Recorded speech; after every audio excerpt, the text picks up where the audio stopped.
out to 20 nautical miles. Coastal waters from Mexico Beach to Apalachicola out 20 nautical miles. Coastal waters from Okaloosa, Walton County line to Mexico Beach out 20 nautical miles. Waters from Mexico Beach to Apalachicola, Florida from 20 to 60 nautical miles.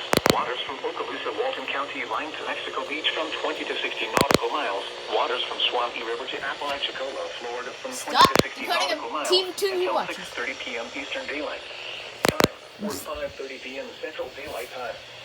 At 3:30 p.m. Eastern Daylight Time, or 2:30 p.m. Central Daylight Time, strong thunderstorms were located along a line extending from 18 nautical miles south of Panama City Beach to 36 nautical miles southeast of Okaloosa Deepwater Reef to 68 nautical miles west of Empire Mica Wreck, moving east at 25 knots. Hazard: wind gusts 34 knots or greater and small hail. Source: radar indicated.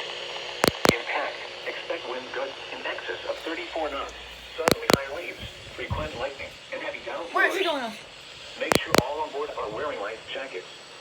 Locations impacted include Mexico Beach, Port St. Joe, Empire Mica Wreck, Apalachicola, Sea Tower, Cape San Blas, and St. George Island.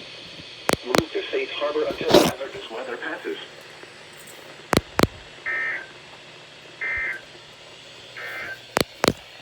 The National Weather Service in Tallahassee has issued a special marine warning for coastal waters from Ocklawaha River to Apalachicola, Florida out to 20 nautical miles. Coastal waters from Mexico Beach to Apalachicola out 20 nautical miles. Oh, you're on Coastal waters side. from Okaloosa, Walton County line to Mexico Beach out 20 nautical miles.